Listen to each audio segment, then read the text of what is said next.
Hello everyone, myself Dr. Reenu and today we are going to discuss about cell organelles. कोशिका में पाए जाने वाले अलग अलग कोशिका अंग यानी कि कोशिका के अलग अलग जो ऑर्गन्स होते हैं उसके बारे में हम आज अध्ययन करेंगे.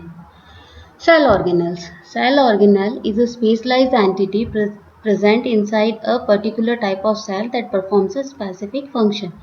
यानी कि सेल ऑर्गेनेल यानी कोशिका के जो ये अंग होते हैं ये एक स्पेशलाइज्ड एंटिटी यानी कि अपने आप में एक पूर्ण रूप से अंग होते हैं जो कोशिका के स्पेशल टाइप के पर्टिकुलर टाइप की कोशिका में पर्टिकुलर फंक्शन को प्रेजेंट करने के लिए पाए जाते हैं. मतलब अगर कोई कोशिका अंग है तो वो अपना एक पर्टिकुलर फंक्शन प्रेजेंट करेगा, वो एक ही काम करने के लिए होगा और वो स्पेशलाइज्ड फंक्शन होगा. There are various cell organelles out of which some are common in most type of cells like cell membrane, nucleus and cytoplasm. एक सेल ऑर्गेनेल्स बहुत सारे विभिन्न भिन्न प्रकार के होते हैं जिनमें से कुछ ऐसे सेल ऑर्गेनेल्स होते हैं जो सभी प्रकार की कोशिकाओं में सामान्यतः पाए जाते हैं, जैसे कि कोशिका की जो झिल्ली होती है वो केंद्रक, cytoplasm etcetera. However, some organelles are specific to one particular type of cell like plastid and cell wall in plant cells. इसके अलावा कुछ सेल ऑर्गेनेल्स ऐसे भी होते हैं जो किसी पर्टिकुलर कोशिकाओं में स्पेशलाइज्ड रूप से पाए जाते हैं, जैसे कि अगर हम पादप कोशिकाओं की बात करें तो उनमें प्लास्टिड्स और सेल वॉल प्रेजेंट होती है जो कि एनिमल सेल्स में एब्सेंट होती है. Organelles make up the subunits of a cell. किसी भी सेल की जो सब यूनिट होती है वो सेल ऑर्गेनेल्स मिलकर बनाते हैं. There are numerous each with their own functions. यानी कि ऐसे बहुत सारे सेल ऑर्गेनेल्स होते हैं जिनका खुद का अपना एक स्पेसिफिक फंक्शन होता है. Some important cell organelles are discussed. इन सभी विभिन्न प्रकार के सेल ऑर्गेनेल्स में से कुछ स्पेशल प्रकार के सेल ऑर्गेनेल्स का अध्ययन आज हम यहाँ पर करेंगे.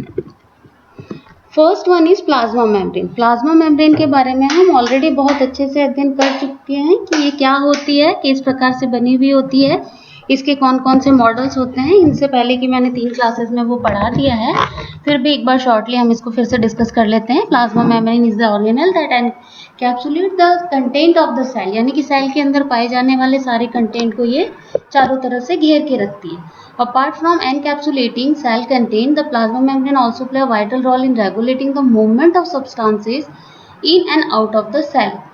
यानी कि एनकैप्सुलेट करने के अलावा भी प्लाज्मा मेम्ब्रेन कोशिकाओं के अंदर पदार्थों के आवागमन में कौन से पदार्थ अंदर आने चाहिए, कौन से बाहर जाने चाहिए, इसमें भी स्पेसिफिक रोल प्ले करती है. As such, it is actively involved in such both passive and active transportation to and from the cell. यानी कि सेल से और सेल के अंदर जितने भी प्रकार के जो ट्रांसपोर्टेशन होते हैं, चाहे वो पैसिव हो या एक्टिव हो, यानी सक्रिय हो या निष्क्रिय हो, इनमें सेल मेम्ब्रेन जो होती है वो इन्वॉल्व होती है. The plasma membrane is made up of 2 layers of phospholipids. ये हम बहुत अच्छे से इससे पहले की क्लास में डिस्कस कर चुके हैं. Second most important cell organelle is nucleus and DNA. Some of the main component of nucleus include the chromatic nucleoplasm, nuclear shape and the nucleus.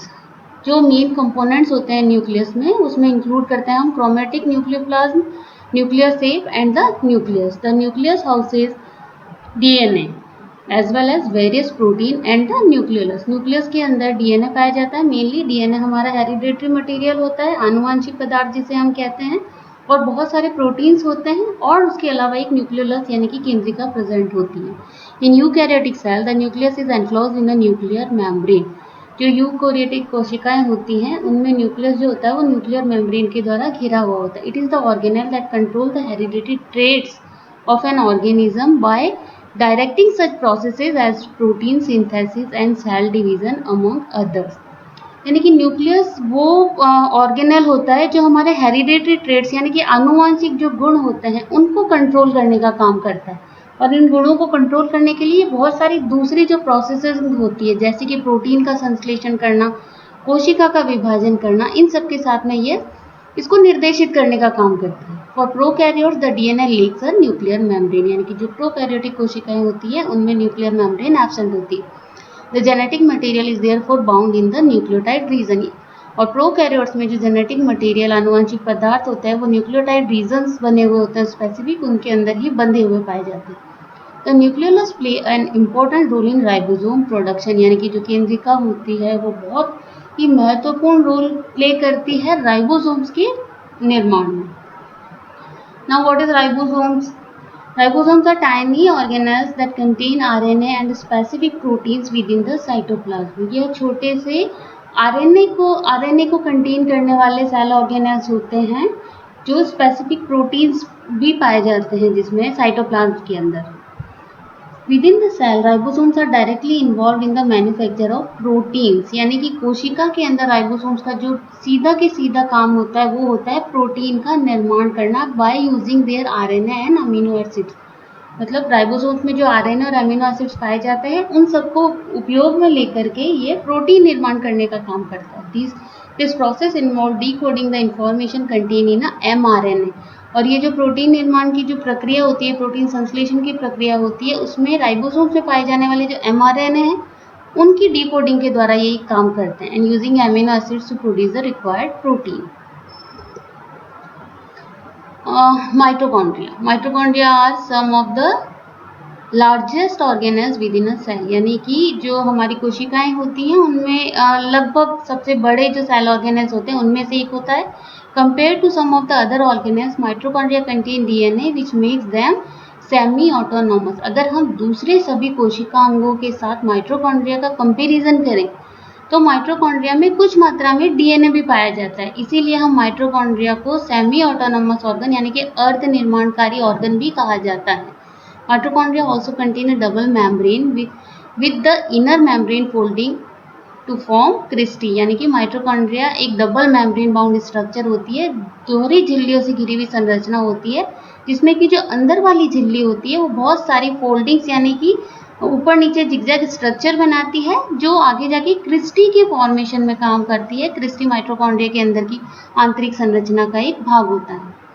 Also known as powerhouse. Mitochondria को हम कोशिका का power house भी कहते हैं, यानी ऊर्जा का केंद्र भी कहा जाता है, ऊर्जा निर्माण वाला ऊर्जा ग्रह भी कहा जाता है.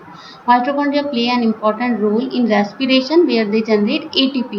यानी कि श्वसन में जो सबसे इम्पॉर्टेंट रोल होता है वो माइटोकॉन्ड्रिया प्ले करता है एटीपी फॉर्मेशन के द्वारा. ATP is adenosine triphosphate from substrate in the presence of oxygen. Oxygen की प्रेजेंस में यह प्रक्रिया पूर्ण होती है. इस प्रोसेस को हम आगे अलग से डिटेल में भी पढ़ेंगे.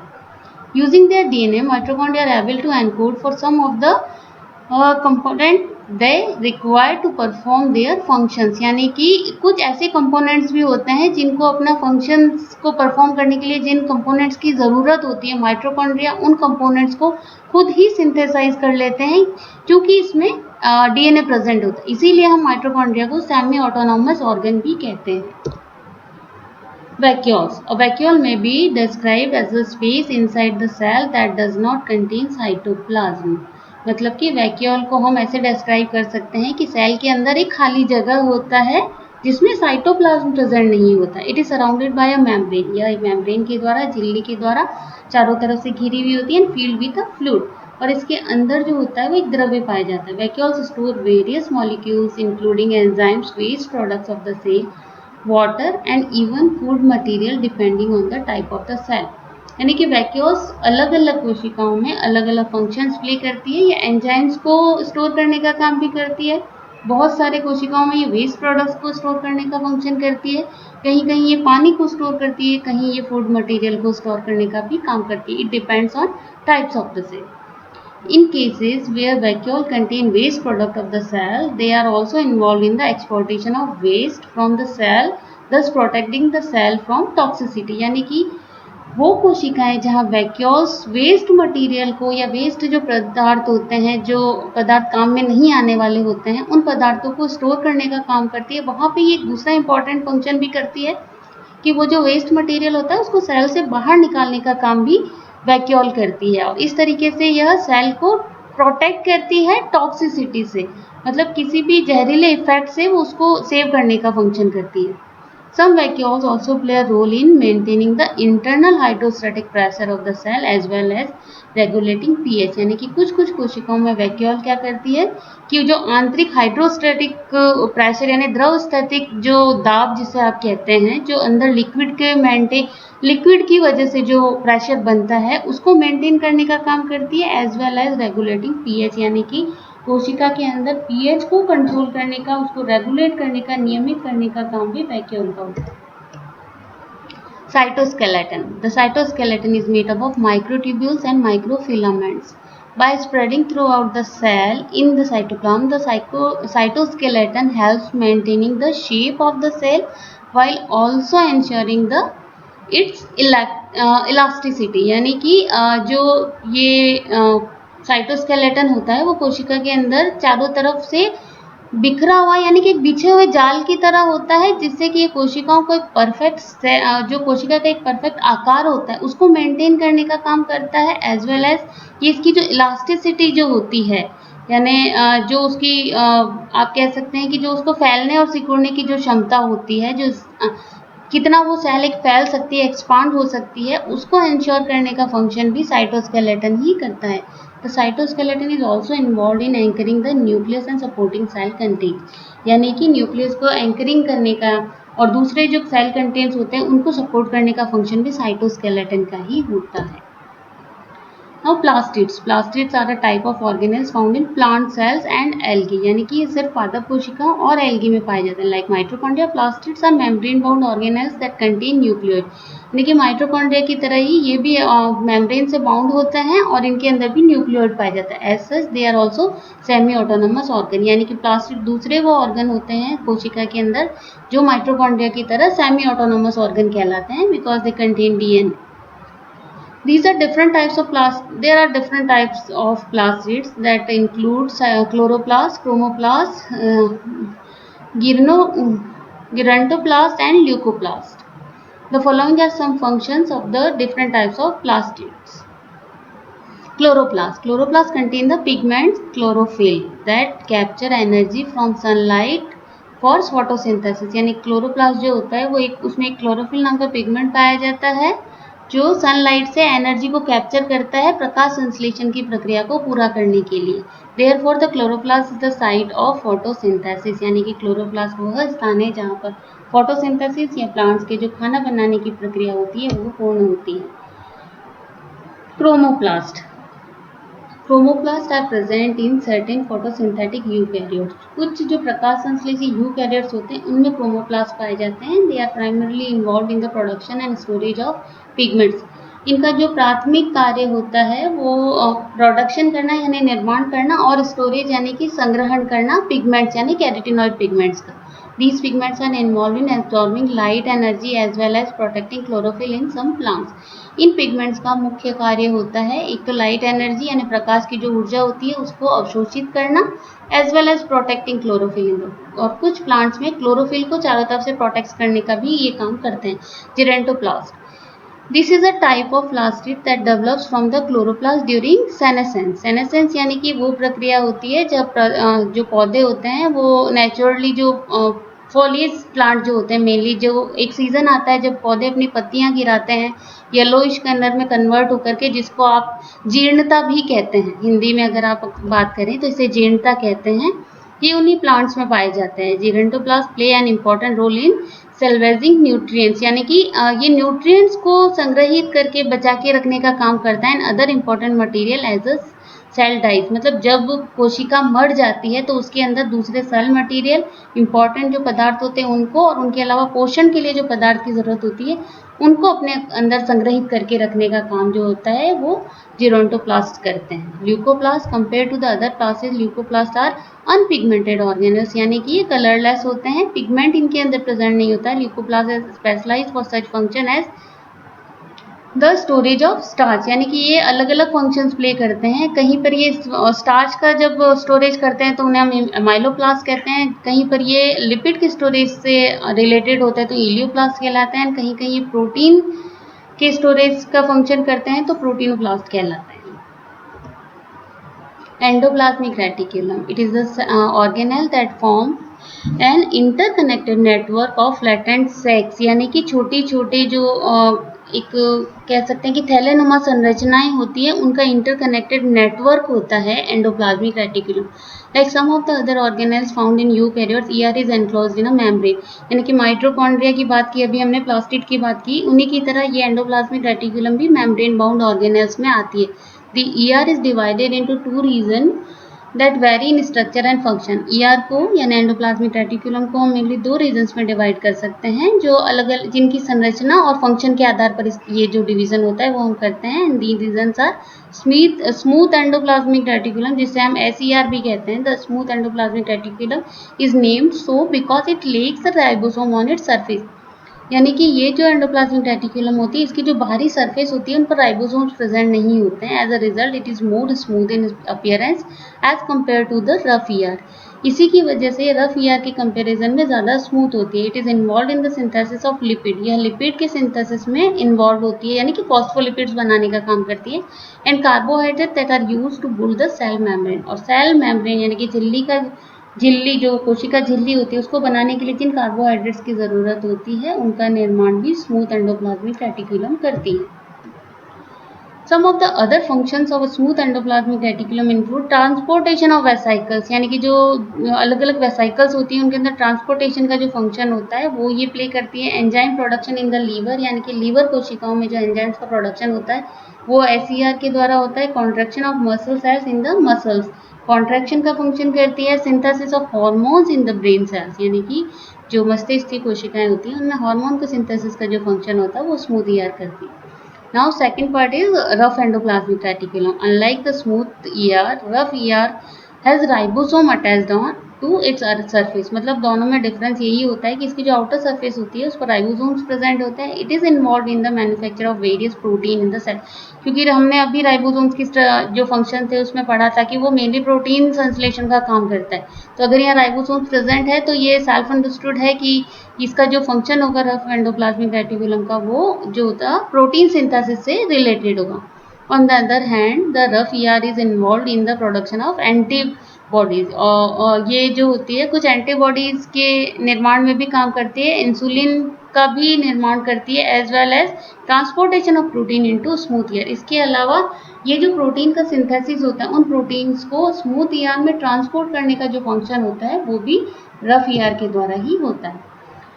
Lysosomes, lysosome is commonly referred to as sets of enzyme, इनको हम जनरली एंजाइम्स के थैले कहते हैं। They are membranous organelles that contain acidic enzymes, ये वो मेम्ब्रेन बाउंड सेल ऑर्गेनेल्स होते हैं जिनके अंदर का जो वातावरण होता है वो अम्लीय एंजाइम पाए जाने के कारण एसिडिक होता है। एसिडिक एंजाइम्स पाए जाते हैं जिन्हें हम हाइड्रोलाइसिस एंजाइम्स कहते हैं।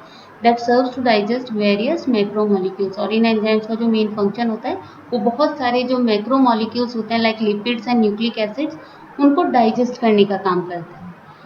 Condition inside lysosome have been shown to be acidic, यानी कि ये जो एंजाइम्स होते हैं एसिडिक बनते हैं, इसी वजह से जो लाइसोसोम के अंदर के जो कंडीशन होती है वो हमेशा एसिडिक रहती है। These conditions are maintained by the lysosome membrane, thus providing favorable condition for the enzymes to perform their function। और ये जो कंडीशन होती है एसिडिक कंडीशन वो जो उसकी मेम्ब्रेन्स होती हैं उसके द्वारा मेंटेन रहती है, जो उसको अपने काम करने के लिए फेवरेबल कंडीशंस प्रोवाइड कराती है। Acidocalcisome of eukaryotes are considered lysosome related organelles. Eukaryotes में लाइसोसोम रिलेटेड ऑर्गेनेल्स जो होते हैं वो एसिडियोकैल्सियोसोम होते हैं। Golgi apparatus, they are found in eukaryotic cells में पाए जाते हैं and are highly folded into cristae, और बहुत सारी जो क्रिस्टीनुमा संरचना होती है बहुत ज़्यादा जब उनमें फोल्ड्स होते हैं ऐसी स्ट्रक्चर होती है। And are enclose in membranes that varies in thickness from different regions, ये मेम्ब्रेन्स के द्वारा एनक्लोज होते हैं और इनकी जो थिकनेस होती है वो डिफरेंट रीजन्स में डिफरेंट होती है। In the cells, Golgi apparatus are actively involved in the manufacturing, storage as well as transportation of products from the ER। ER के अंदर जो भी products बनते हैं जो निर्मित होते हैं उन सब का जो मेनली ट्रांसपोर्टेशन का काम होता है वो Golgi apparatus के द्वारा होता है। सेंट्रियोल्स और cylindrical organelles found in most eukaryotic cells, अधिकांश यूकैरियोटिक सेल्स में पाए जाते हैं। They contain tube shaped molecules known as microtubules, उनके अंदर ट्यूब shaped जो molecules पाए जाते हैं जिनको microtubules कहते हैं, और that help separate chromosomes and moves them during cell division। और ये जो microtubules होती हैं उनका functions होता है कि cell division के टाइम ये जो क्रोमोसोम्स होते हैं उनको एक दूसरे से अलग करने का और उनके जो मूवमेंट होता है अपोजिट पोल की तरफ उसमें हेल्पफुल होती है। This diagram is showing the cell organelles which are present in a typical eukaryotic cell. एक यूकैरियोटिक कोशिका में पाए जाने वाले सभी जो कोशिकांग होते हैं उनको दर्शा रही है ये आखिरी slide. Thank you very much. ये वो सब था जो एक कोशिका में पाए जाने वाले सेल ऑर्गेनेल्स के बारे में हम पढ़ते हैं बच्चों। इसके अलावा इसके आगे का जो पार्ट है वो हम नेक्स्ट क्लास में पढ़ेंगे। Thank you.